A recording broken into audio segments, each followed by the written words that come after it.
Hi there, I'm Mary. And yeah, this story starts with a house, my house.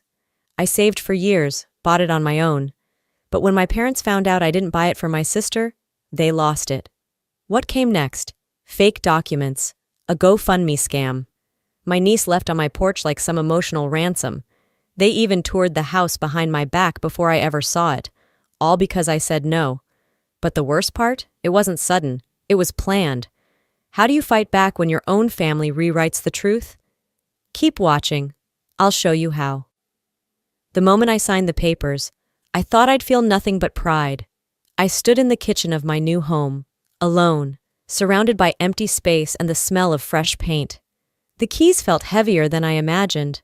Not physically, but something about that weight in my palm told me this wouldn't be just a milestone. It would be a line in the sand. I hadn't told anyone until it was done. After all the sacrifices, skipping vacations, driving the same beat-up truck for years, fixing cars with busted knuckles and grease-caked elbows, this was mine. Every tile, every wall, every damn creak of the floorboard was paid with hours of overtime and scraped knuckles, so I posted one photo, just one. A simple caption, "Finally home." Within 10 minutes, my phone lit up like a Christmas tree. Notifications, calls, one from Mom. At first, I thought maybe she'd surprise me. Maybe, just this once, she'd say, "I'm proud of you." Instead, her voice dropped like a stone in my stomach. "You bought a house without even thinking of your sister?" she asked, skipping past hello, past congratulations, past anything human. I blinked, walking from the kitchen to the small sunlit living room, phone pressed to my ear. "I'm sorry, what?" "You know Noreen's been struggling. Rent is insane these days. And you go and drop a down payment like it's nothing? How do you think that makes her feel?" I didn't say anything. My mind was still trying to recalibrate. Was she serious? "You could have at least thought of sharing," she went on. 3 bedrooms? What are you going to do with all that space? You don't even have a family." And there it was. That knife, clean and quick. You don't even have a family. I could have reminded her that I'd been helping her and Dad cover utilities since I was 20, that I'd paid Noreen's car note twice without complaint, that I worked through pneumonia one winter to keep the shop running. But none of that ever seemed to matter. I wasn't the golden child. I was the reliable one, the backup plan, the one who handled things while Noreen spiraled. When I didn't answer, she doubled down. "Look, honey, no one's saying you can't have your own space. But you know your sister needs stability. You can't seriously expect her to find her own place right now, can you?" "She's 34, I said finally. My voice came out flat. "She's not a child. She's going through a rough patch. She's always going through a rough patch." The silence on the line stretched, then cracked. "You don't mean that," she said sharply. "I do," I replied. "I meant it 5 years ago and I mean it now. You've changed, Maris. You used to care." I looked around the living room. Light poured through the big bay window. I saw a future here. Quiet mornings, meals cooked without chaos, the rare calm of finally choosing myself. "I still care," I said softer. "Just not in the way you expect." She scoffed. "This family bent over backwards for you." "Did it?" I asked, because I remember working double shifts while Noreen was backpacking through Europe. I remember eating ramen while she got new outfits for every season. Her breath hitched. "That's not fair. What's not fair is acting like this house belongs to anyone but me." Another silence. This one longer. Then a click. Call ended. I didn't even look at the screen. I just stood there, staring out the window like the trees outside might offer answers. That night, I lay awake on a cheap mattress placed directly on the floor. No bed frame yet. I scrolled through text after text. Dad hadn't messaged, but I could see he'd read everything. Noreen hadn't said a word, which in her case meant something was coming. Silence was never silence with her. It was the breath before the strike. I got up and wandered the house barefoot. Still boxes stacked by the walls. The fridge was empty, except for water bottles and a 6-pack of something I didn't remember buying. I stood in the kitchen again. Same spot where I'd started the day, staring at nothing. 20 years of grinding just to be told I was selfish. Growing up, Noreen got the new clothes, the new phone. The summer camps. I got hand-me-downs, life lessons, and sermons about responsibility. When she flunked out of college, Mom cried. When I graduated while holding 2 part-time jobs, they sent a card. No money, just a card. And now, here I was, finally carving out something just for myself, and it still wasn't allowed. I tried to sleep, but my mind wouldn't shut up. Their voices played on loop.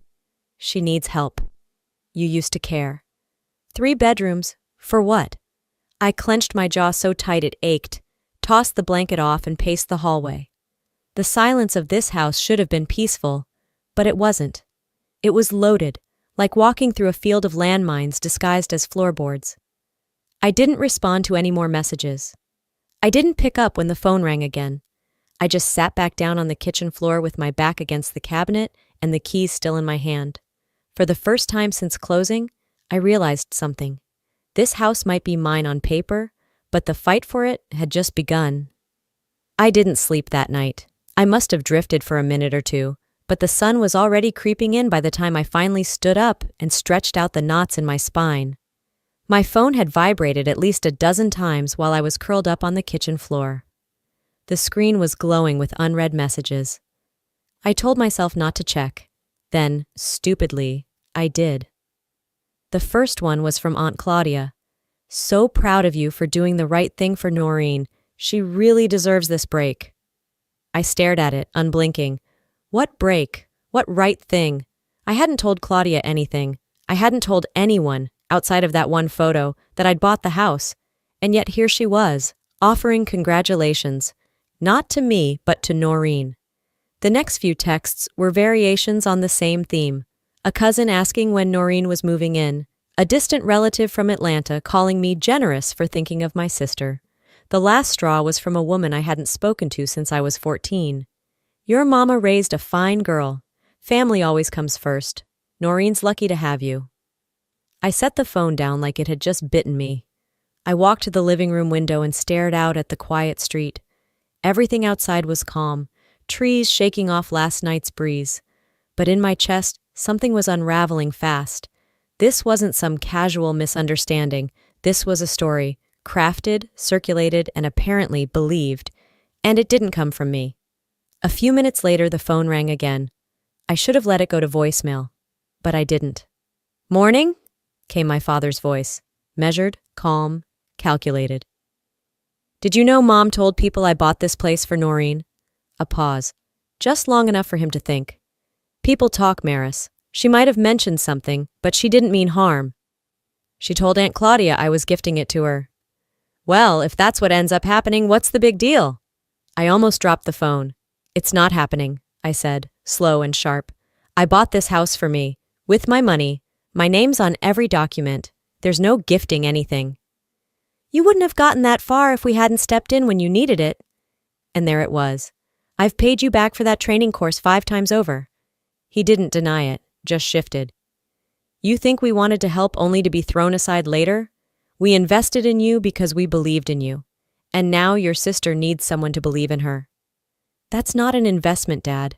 That's a transaction. And I don't owe anyone a house. You're missing the bigger picture here, sweetheart. Family isn't about owing or debt. It's about stepping up when it matters. You mean when it's convenient for everyone else? His voice dropped a little, into that low, disappointed tone he used when I didn't clean up as a kid. You're better than this. I hung up. Not slammed, not rage slammed, just tapped the red circle like pressing stop on a movie I didn't like. I tossed the phone on the couch and paced the living room. My head was spinning, but a part of me, a very quiet part, was settling, like a puzzle piece falling into place. This wasn't about fairness or misunderstanding. It wasn't about a house or rent or support. It was a well-rehearsed play, and I'd walked in right on cue. Mom spun the story, Dad applied pressure, and the chorus of extended family echoed the line, "Good girl, Maris, do the right thing." They were making the decision for me, publicly, before I even knew there was a decision to be made. As I stood there, I thought back, because of course I did. Back to sophomore year of high school. Noreen got piano lessons from a private tutor flown in from Nashville. I got a bus pass and a lecture on self-reliance. Back to college. I lived off peanut butter sandwiches while working at a tire shop.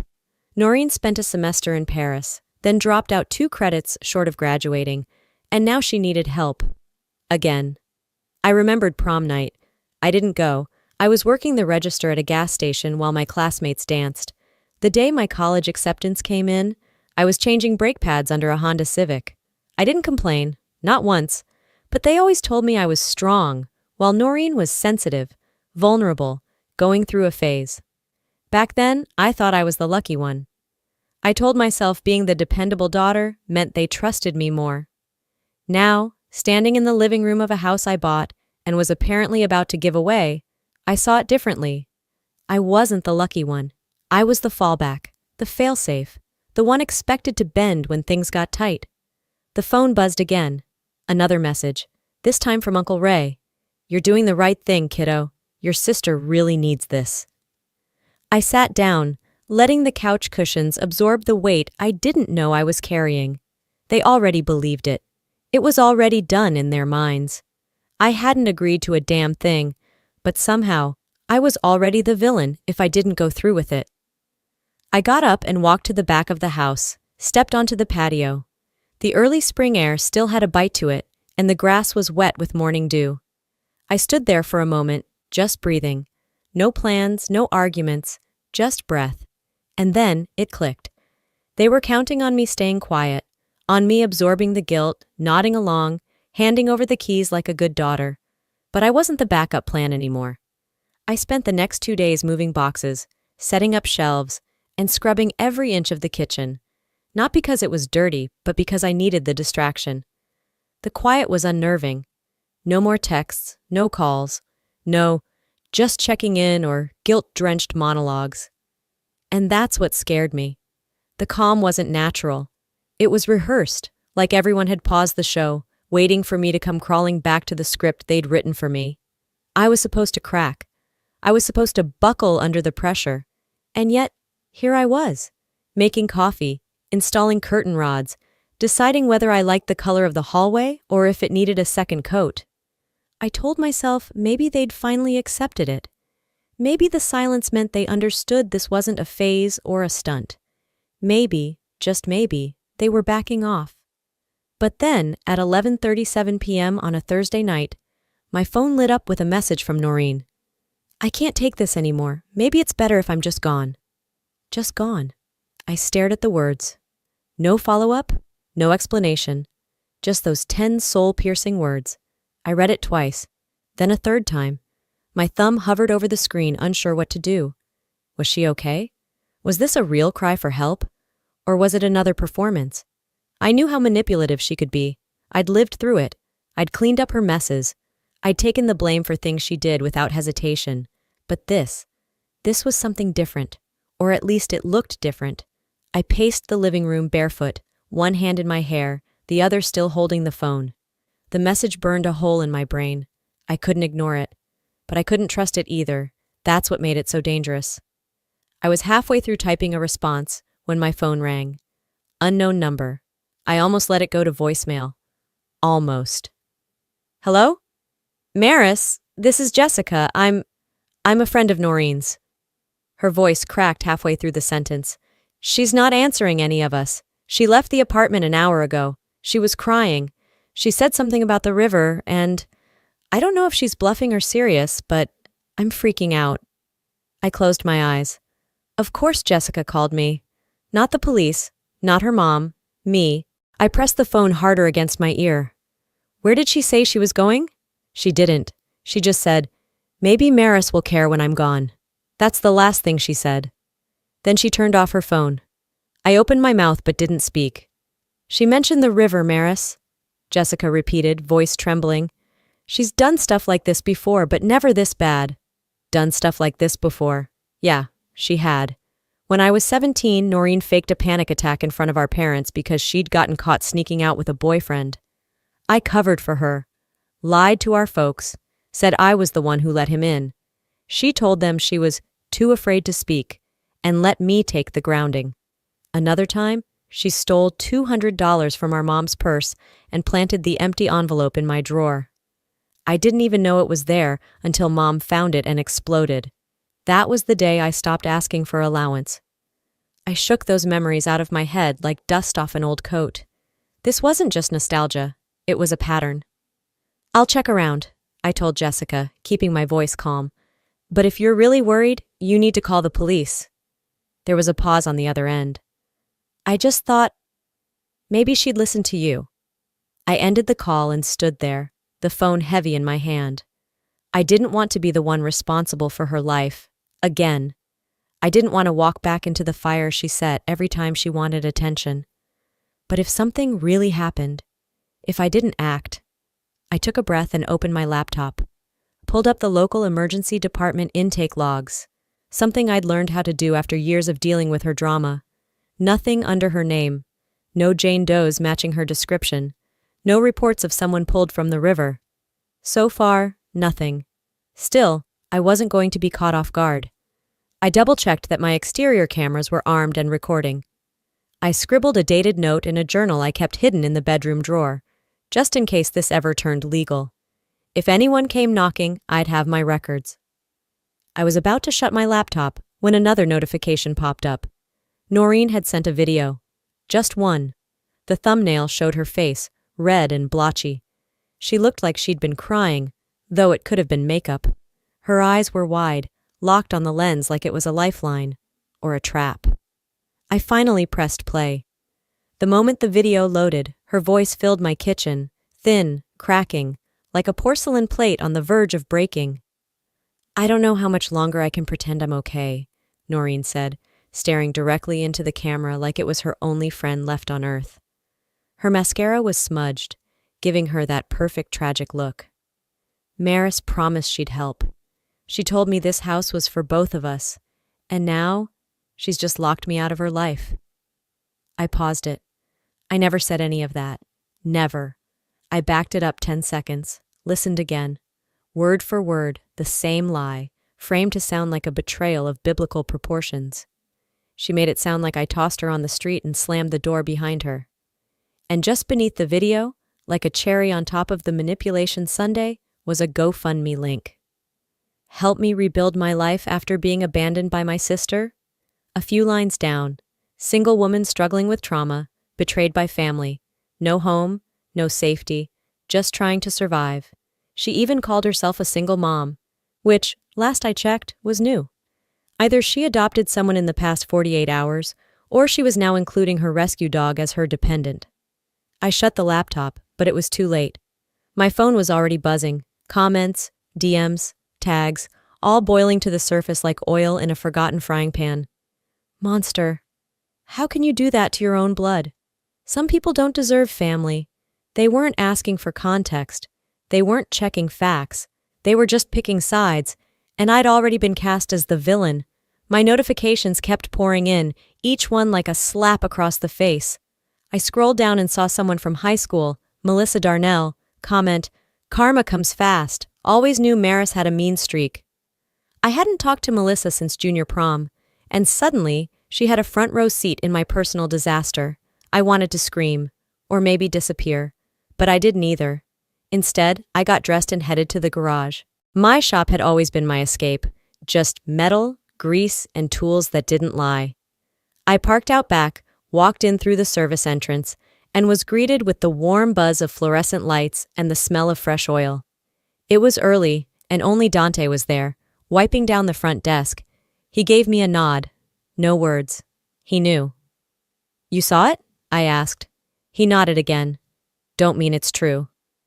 I forced a half smile and stepped into the break room, setting my keys on the counter with more force than needed.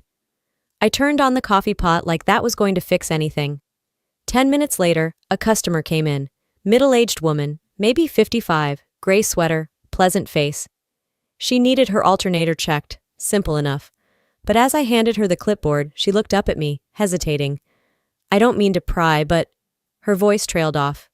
She tapped her fingers on the counter. "Is it true what your sister posted?" I stared at her. "Which part?" "The GoFundMe.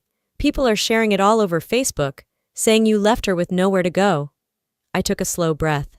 She never lived with me. She was never promised this house. I haven't seen her in person in weeks." The woman gave me that polite southern smile, the kind you use when you don't believe someone but don't want to say it out loud. Well, people talk. They sure do. After she left, Dante followed me back to the office and closed the door. "You can't stay quiet, boss," he said, arms folded. "You think silence is noble, but all it does is let her rewrite the whole story." He wasn't wrong, but I also wasn't going to post some angry rant or air the family's dirty laundry for strangers to debate. That wasn't me. Still, doing nothing didn't feel right either. By noon, I'd gone through every comment, every message. Even a guy I dated briefly 5 years ago had something to say. "Wow, didn't expect this from you. Really disappointed." I'd drafted a post 3 times and deleted it 3 times.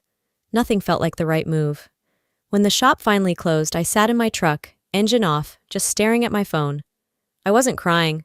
I wasn't even shaking, just processing. Then it buzzed again.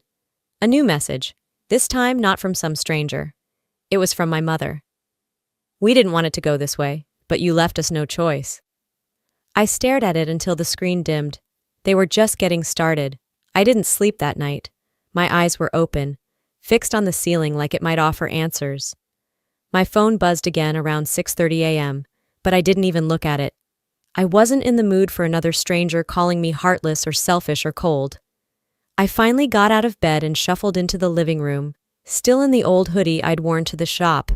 The sun had barely crept up over the edge of the rooftops outside, casting long shadows across my hardwood floor. I made coffee I didn't really want, toast I barely ate. When I heard the knock at the door, I thought, half hoped, it was Dante. It wasn't. It was the mail carrier. He held out a manila envelope, thick and sealed. "Certified," he said. "Needs a signature." I scribbled my name with shaking fingers, closed the door, and stared at the envelope like it might explode. It was from a law office. My hands turned cold. My stomach dropped like I'd swallowed a brick. I set it on the kitchen table and just walked away. Let it sit there for 3 hours while I tried to go about my day like it didn't exist. Folded laundry, cleaned the bathroom, answered a few customer emails. All the while, the envelope sat there like a ticking time bomb. Finally, around noon, I sat down, sliced it open, and pulled out the papers. Cease and desist. Accusations of withholding family property. Claims of emotional distress. Demands that I either resolve the matter privately or prepare for formal litigation. I laughed. A single, sharp exhale that didn't sound anything like amusement.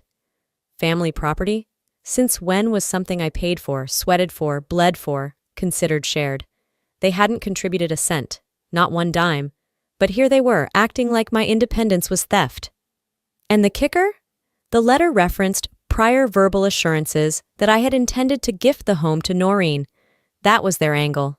Not logic, not fairness, just a made-up promise and emotional blackmail dressed up in legal stationery. I couldn't decide if I was more insulted or impressed. Not long after, the phone rang again. Unknown number. I should have let it go to voicemail, but I picked up. "Maris?" the voice asked. "This is Deacon Ellis from Hillgrove Community." I blinked. That church hadn't crossed my mind in over a decade. "Your mother reached out to us," he continued. "She's concerned, said you're going through something, said we should pray for you." I leaned on the counter, fingers gripping the edge. "Did she say what exactly I'm going through?" A beat of silence. Then, "She said you've lost your way." Lost my way. That's what they were calling it now. Standing up for myself was spiritual rebellion. Refusing to be manipulated was a moral crisis. "I appreciate your prayers, Deacon," I said, voice like ice. "But maybe next time you should ask both sides before you light a candle." I hung up without another word. It hit me then. They weren't just coming for my name. They were coming for my reputation. The legal threat was just one part. The smear campaign on Facebook, the sob stories to mutual friends, the calls to people I hadn't spoken to in years. It was all coordinated. They wanted to break me down from every angle, make me so ashamed, so isolated, that I'd fold out of sheer exhaustion. But I wasn't 17 anymore. I wasn't that girl standing in the hallway while my mom screamed about missing money I didn't take. I wasn't going to cry and confess to crimes I didn't commit. That afternoon at the shop, I pulled Dante aside. "Look at this," I said, showing him the letter. He read it, frowning deeper with every line.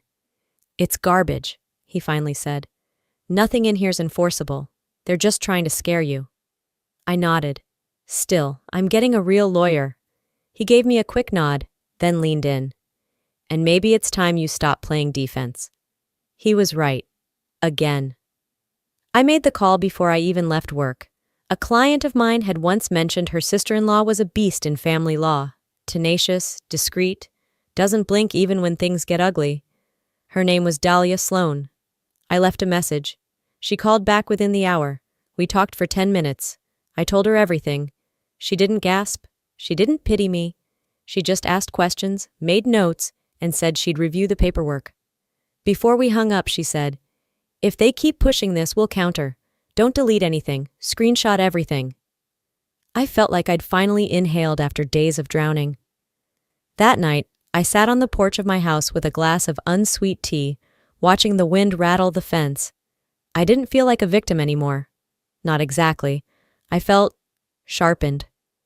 The house lights were off inside, but I didn't want them on. I liked the darkness now. It made everything else easier to see. Then my phone vibrated again. Another message. This one was from my mother.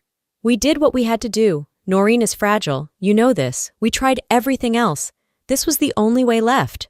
I stared at it, reread it, then dialed. She picked up on the first ring. "Maris, if you think this will break me," I said, calm as stone, "you don't know me at all." She didn't say anything. "Here's how it's going to work," I continued. "If one more stunt comes out of that house, one more lie, one more threat, I will go public, with everything. Screenshots, messages, history. I will burn the illusion to the ground." "You wouldn't." "I would, and I will." I ended the call before she could answer. I didn't feel powerful. I didn't feel victorious. But I felt clean, like I'd finally stopped carrying their guilt like it was mine. Just before I turned in for the night, Dahlia texted, "We need to talk. The papers weren't filed by your parents directly. The claimant is listed as Noreen Fay." I stared at the screen, heart thudding. It wasn't them. It was her. The morning sunlight barely reached through the blinds when I pulled into the parking lot of the cafe where Dahlia had set up the meeting. I didn't bother ordering anything. I wasn't hungry, and I didn't come for small talk. She slid the folder across the table, her fingers brushing it with finality. "They don't have a case," she said. "I've looked at the claim line by line. It's emotional manipulation, not legal standing." I skimmed the contents again anyway. Emotional distress. Withholding family property. All written as if the house I worked for had somehow been promised to someone else by birthright. "I can issue a formal response," she said. "But honestly, they're bluffing. And poorly." I let out a slow breath. "Good, but I want it documented anyway. If this escalates, I want to make sure I'm not playing catch-up." Dahlia nodded. "Smart move." After we parted, I drove straight to the garage. It was late morning now, and Dante was already elbow-deep in a transmission. The place smelled like motor oil and steel. Familiar. Grounding. I hadn't even stepped into the office when I heard the knock. Sharp, irregular. I turned, and there she was, Noreen. Hair messy like she'd just rolled out of bed, wearing oversized sunglasses and clutching a duffel bag like it was a lifeline. My breath caught, not in panic, but in sheer disbelief. "Just a few nights," she said, loud enough for the two customers in the waiting area to hear. "Till I figure something out." Heads turned. I blinked. "This isn't the place, Noreen." Her lower lip quivered. "Where am I supposed to go?" "You have an apartment," she sniffled. "Not anymore. Can we talk? Privately?" Dante, bless him, stepped between us. "Hey," he said gently.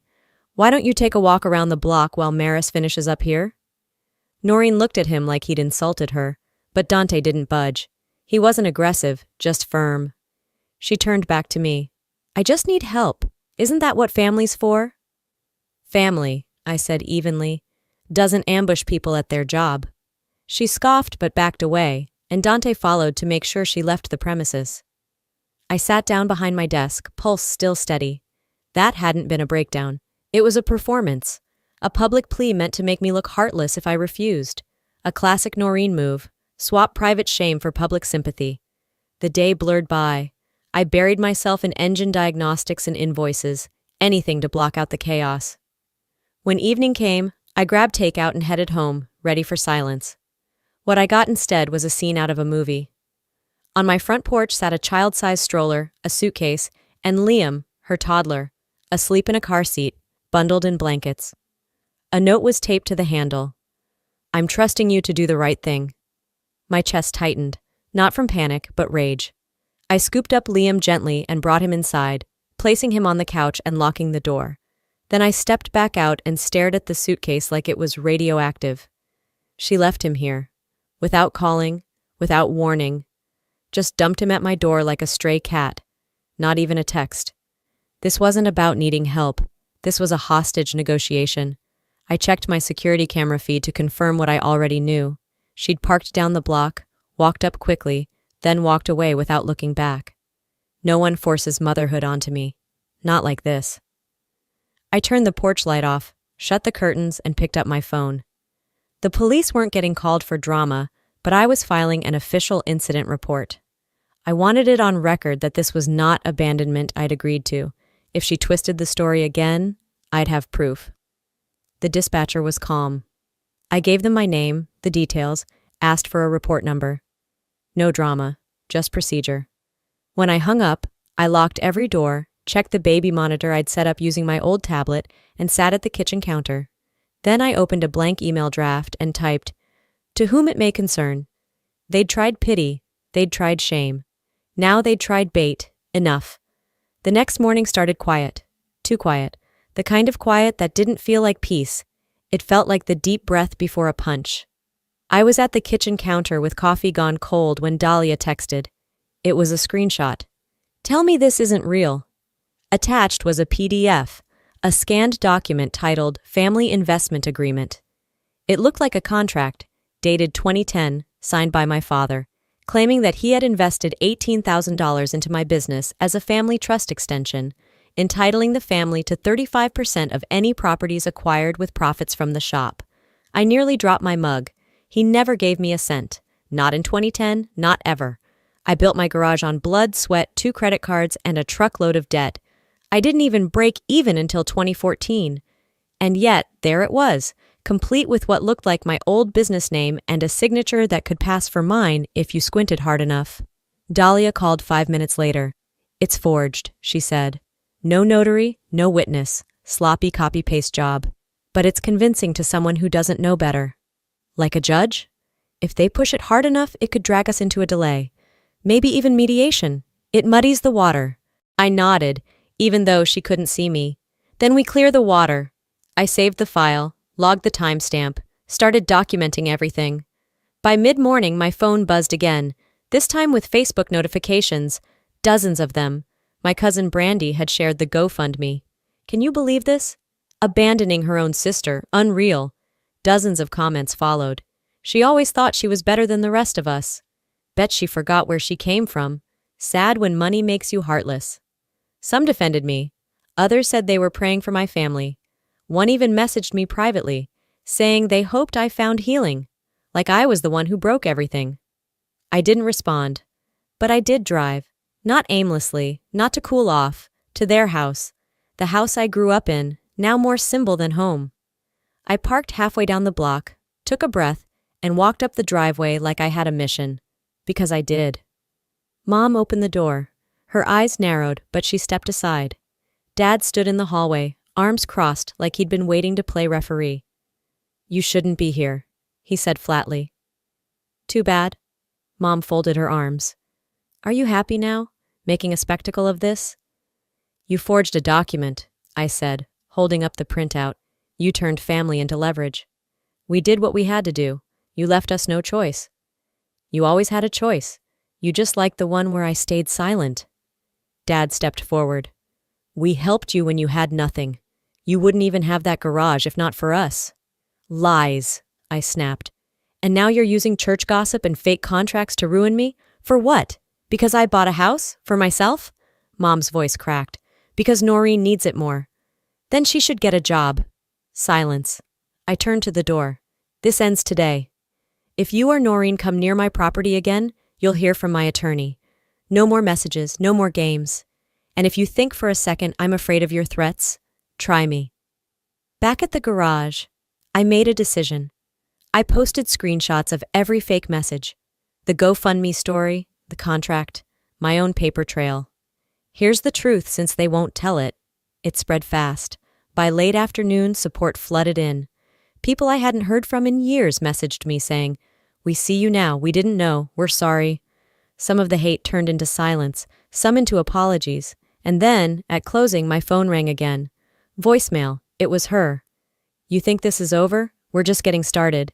I stared at the screen, heartbeat steady. They want war? Then let's finish it properly. By the third morning after the post, I was up before the sun. The air outside still had a bite, but my body felt like fire. Today wasn't just about defending myself anymore. It was about finishing what they started. I brewed coffee with muscle memory, barely tasting it as I opened my laptop and clicked into the folder marked Receipts. Screenshots of texts from Noreen, dated threats, the GoFundMe before it was taken down, voice messages, emails, even the photo of the suitcase on my porch. One by one, I dragged them into a new post. Here's the truth they won't tell you. I didn't caption it for drama. I captioned it for clarity. I time-stamped every image. I included the emergency call reference number from when I filed the incident report. I even added a link to the video Noreen had sent me crying, and I wrote simply, "Watch carefully." The post was live before 7 a.m. It didn't take long. Within 2 hours, my inbox was a wave of red dots. Comments poured in, friends, strangers, people who had initially believed the GoFundMe story now apologizing. Some who had donated asked where they could report it.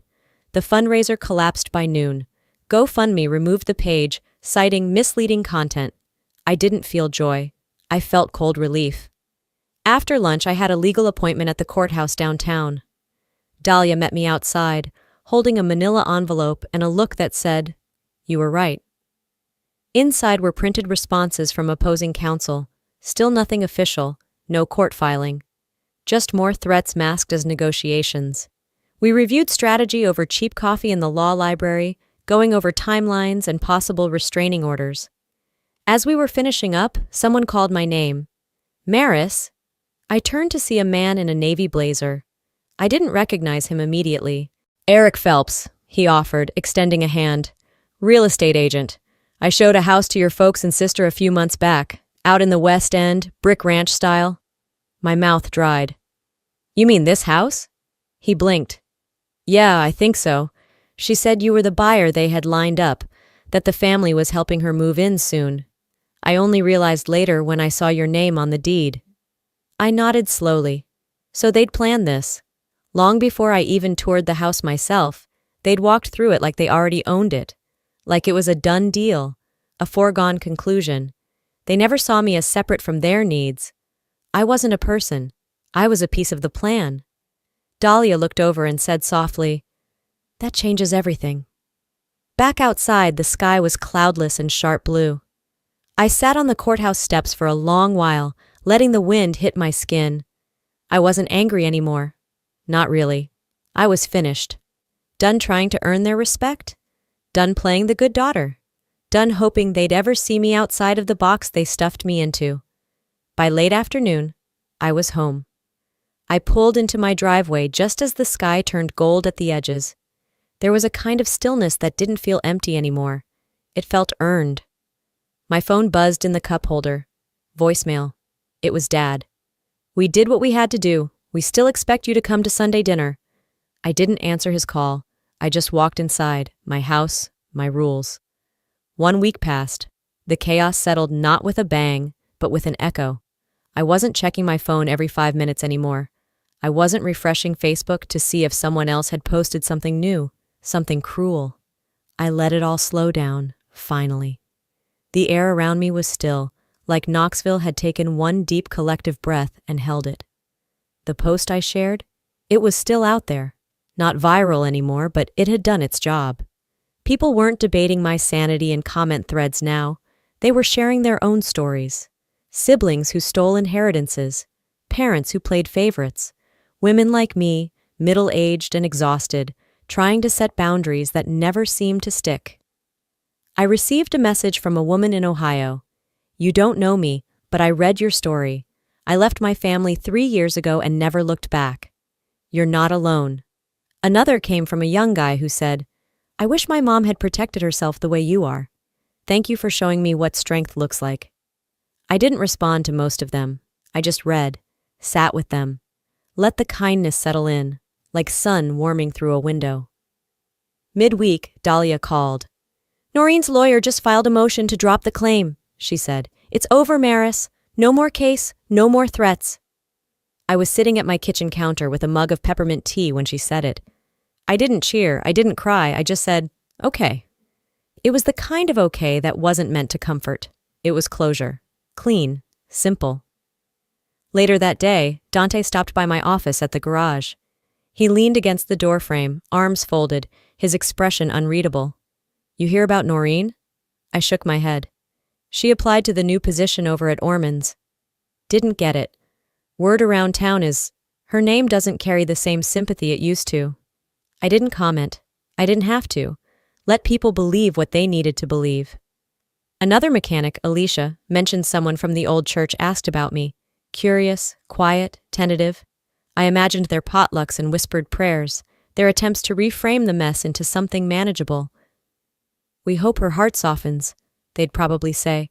Mine hadn't hardened. It had clarified.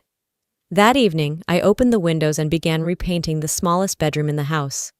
The one that had been a dusty makeshift storage room for boxes I hadn't yet unpacked. I chose a pale gray blue, something calm, something new. With each brushstroke, I felt something shake off, a layer of old expectations, a film of guilt, the idea that I had to earn peace by pleasing everyone else.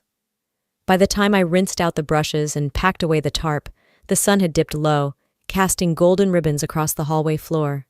The silence in the house didn't press down anymore. It lifted. I showered, changed into a soft tee and leggings. No plans, no noise. Just a book waiting on the table and a glass of Pinot chilled in the fridge. As I reached for the glass, my phone buzzed once. Voicemail. I knew before I even checked that it was her. Mom. Her voice was flat this time, measured, practiced. "Hi, sweetie. We're still doing dinner Sunday, just family, no drama. We'd really like to see you." She paused for a beat, then added, "You don't have to bring anything." I let the voicemail play out in full, then hit delete.